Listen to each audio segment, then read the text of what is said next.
Good morning and welcome to this morning's reflection. So let us take some time to be still. And in the stillness, open our hearts and our minds to God's love.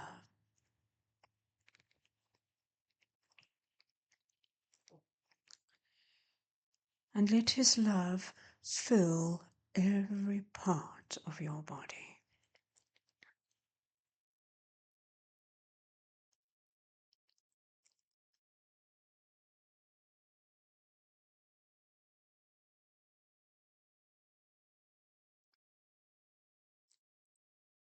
Remind yourself that you are the beloved of God.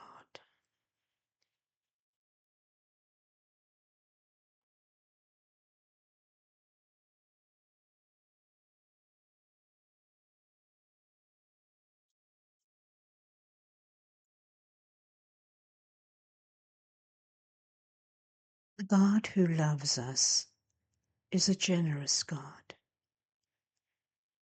He gives us life. He gives us companionship and community. He gives us all that we need to sustain life. And in the very fabric of our lives, we see evidence of His love. We see it in the small details. We see it in the ordinary things of life. It is in this place of being the beloved that we are called to live out our lives as an act of love. Love for God and love for one another.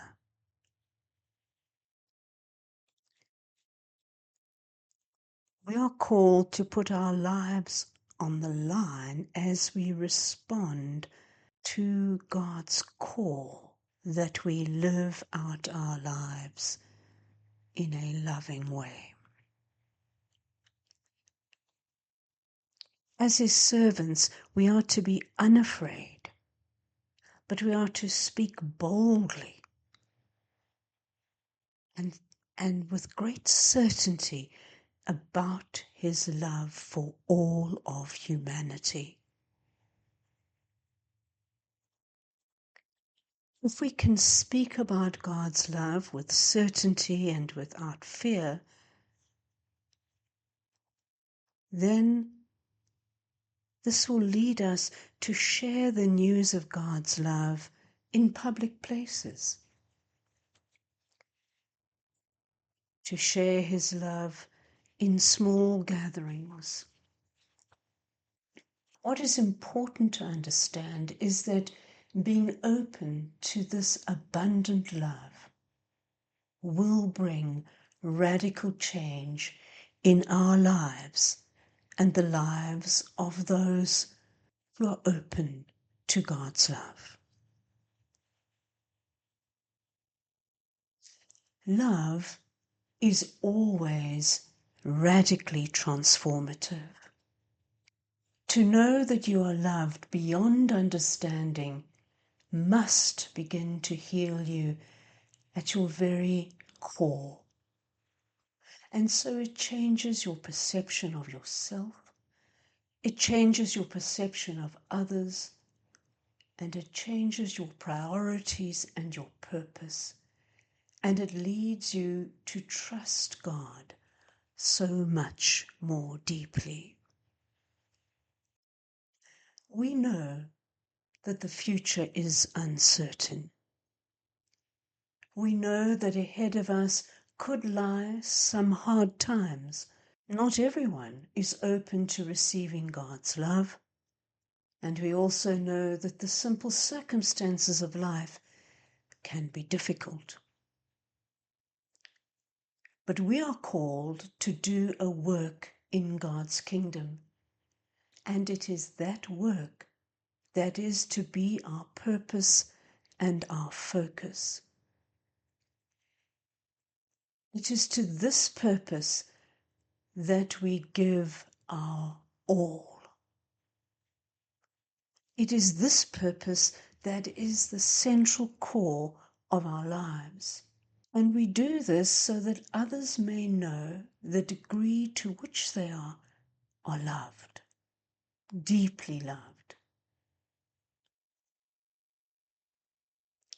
And it is through our work that others come to know God's character, and in so doing, come to love Him because He loves them. This is our real work. This is our calling. No matter what we do all in the context of this calling. We drive to work in the love of God. We work in the love of God. We cook in the love of God. We repair clothes, buildings in the love of God. We clean the house in the love of God. We do all things in the love of God. Every action we take as the beloved child of God. And because we are loved, love flows out of us. It flows out towards those that we live with, toward those that we work with. It flows out toward those we dislike, towards those that we disrespect, and even toward those that we hate. It is this love flowing from me to you and you to me that binds us together so that we become one. Of course, there will be those who reject God's love, and we need to accept that people are free to choose, to be open to His love, and there will always be those who resist with all their might. In the end, it is their choice, and we have to accept that. And so today, as we go about our business, may we hold in the back of our minds that we are the beloved of God. That as we live and move and do and talk and laugh and sing and cry and make mistakes, all those things are done in the context of being God's beloved child. That we sit in that love, that we are grounded in that love, and that from us that love flows. And so today may we notice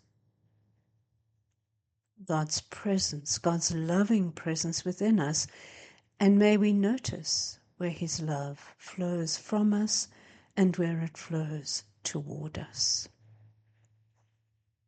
Amen.